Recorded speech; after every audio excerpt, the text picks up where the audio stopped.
I am beating every N64 game, and I mean all of them. The twist is, the next game I play is randomly selected, so I have no clue what's coming next. This is the journey to beating every N64 game. Game number 107, NFL Blitz 2000. Released in 1999, this game was both developed and published by Midway. Well, this is certainly interesting, getting another NFL Blitz so soon after the previous one. It allowed me to have the previous game still pretty fresh in my mind and notice how this one compares. Actually, I think this might be the first time we've had a direct sequel to a game in a sports series in the challenge so far.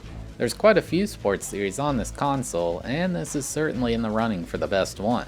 But which NFL Blitz entry is the best? I guess we'll see if this one has what it takes.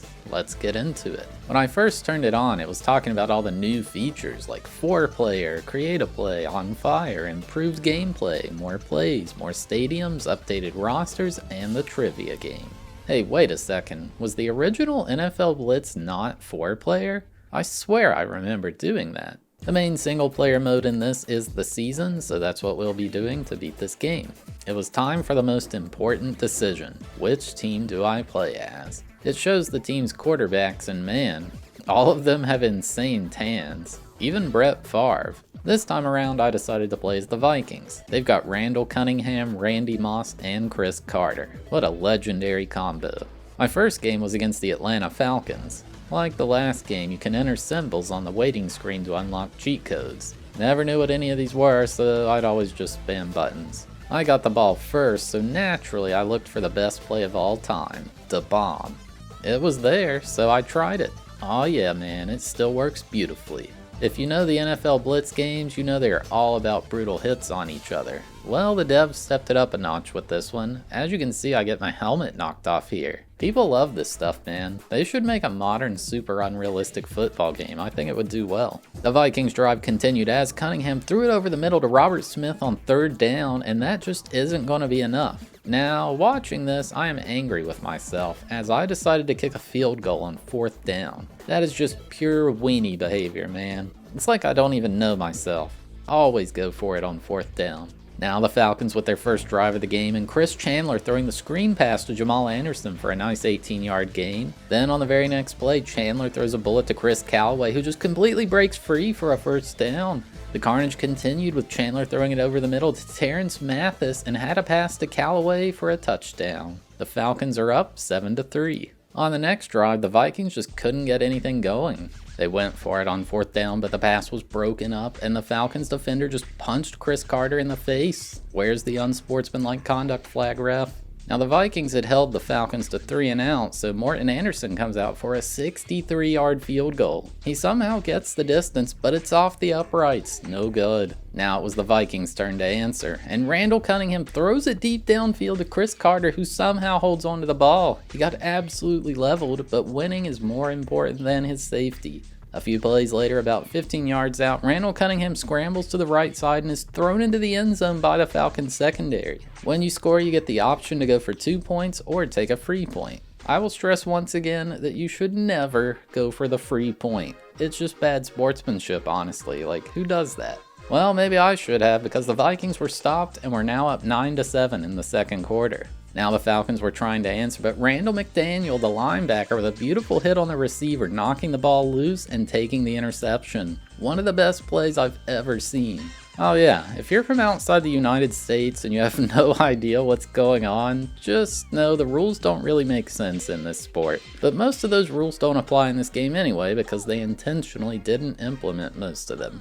This led to a quick Vikings drive and another touchdown with Randall Cunningham rushing into the end zone. Vikings up 17-7 after converting the 2. The Vikings D holds the Falcons to a field goal to put it to 17-10 Vikings at the half. It's halftime.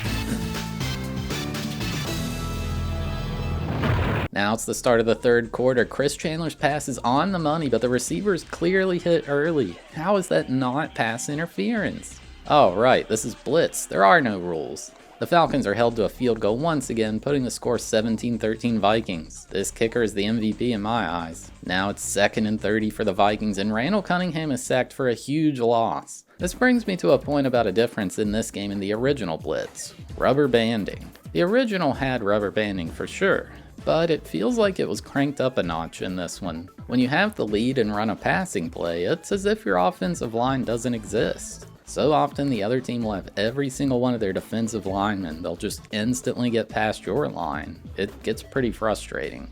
Anyway, back to the game, and Chandler had a great run breaking a couple tackles which put the Falcons in the red zone. Then they get an easy passing touchdown, 2017 Falcons. Just a few seconds to go in the third quarter, and Cunningham throws a deep ball to Chris Carter once again for another Vikings touchdown. There's a reason he's a Hall of Famer, folks. In an extreme sign of weakness, I went for the free point to guarantee it couldn't be tied with a field goal, and I'm ashamed of myself as I'm writing this. A bit into the fourth, the Falcons are held to 3 and out, and they decide to go for it on 4th and long. Chandler has as long as he needs to get a pass off, and he eventually finds Callaway along the sideline, who spins out of some tackles to somehow get the first down. It was immediately followed by a short pass for another Falcons TD. Falcons up 27-24. The Vikings did answer and get another touchdown, and we're in the late fourth quarter now. The Falcons drove down the field, but they were pushed to a 4th and long. Chandler throws the pass over the middle, and it's caught, but Anderson fumbles it, and it's recovered by the Vikings D. After running out the rest of the clock, the Vikings took the win, 31-27. What a game to open up the season, folks. But yeah, that's the gist of how a game will play here. The regular season is 16 weeks plus the playoffs, so we're going to do play-by-play commentary for all of them. Nah, just kidding, that would get real old real fast. I guess I'll talk about the graphics and music on this one. The graphics are really nice for N64. I think all the textures are a bit higher resolution than the previous game, but it has a similar look. The music is nice too. They changed it up for this game and I like it. Plus, you still have that same Midway guy on commentary. Lining up for the field goal.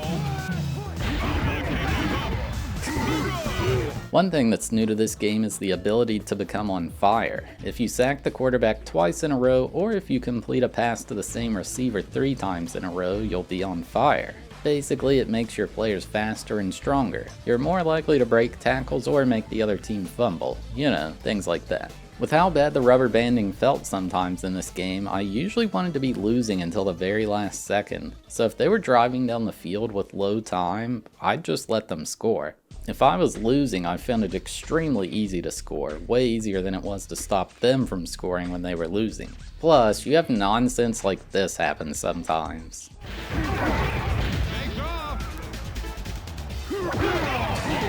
Come on, dude, what is that trash?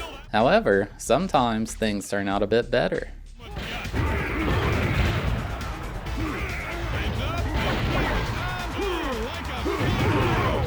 Oh!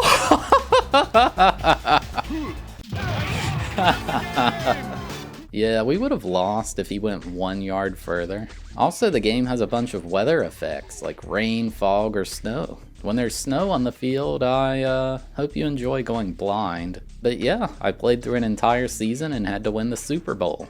Here's how that went.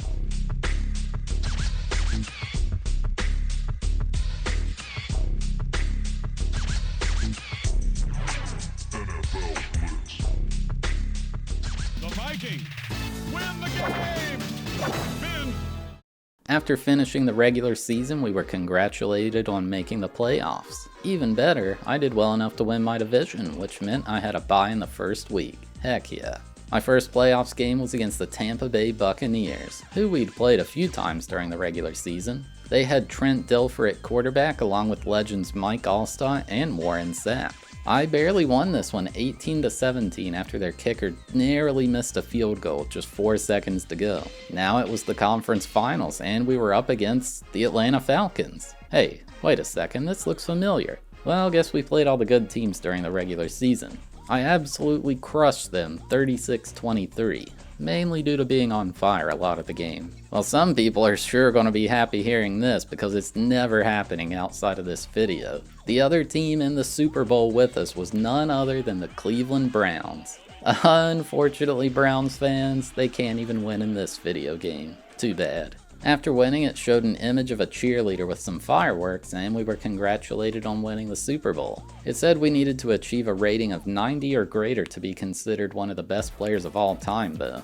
My rating was 50, which, that's pretty good, right? We'll just consider that the true ending. The last thing to check out in this one are the cheat codes. These are always so fun. First, I put in the iconic big head mode, as well as one that allows you to run out of bounds. In normal play, the out of bounds line acts like an invisible wall. The devs took it one step further though with a huge head cheat. Honestly, this is much more satisfying than the big head one. I wish it took up the whole screen though. And then there was a cheat for no head, which does about what you'd expect, as well as fast passes. This just makes your quarterback throw like he's got a literal cannon. But yeah, that's about all there is for this one.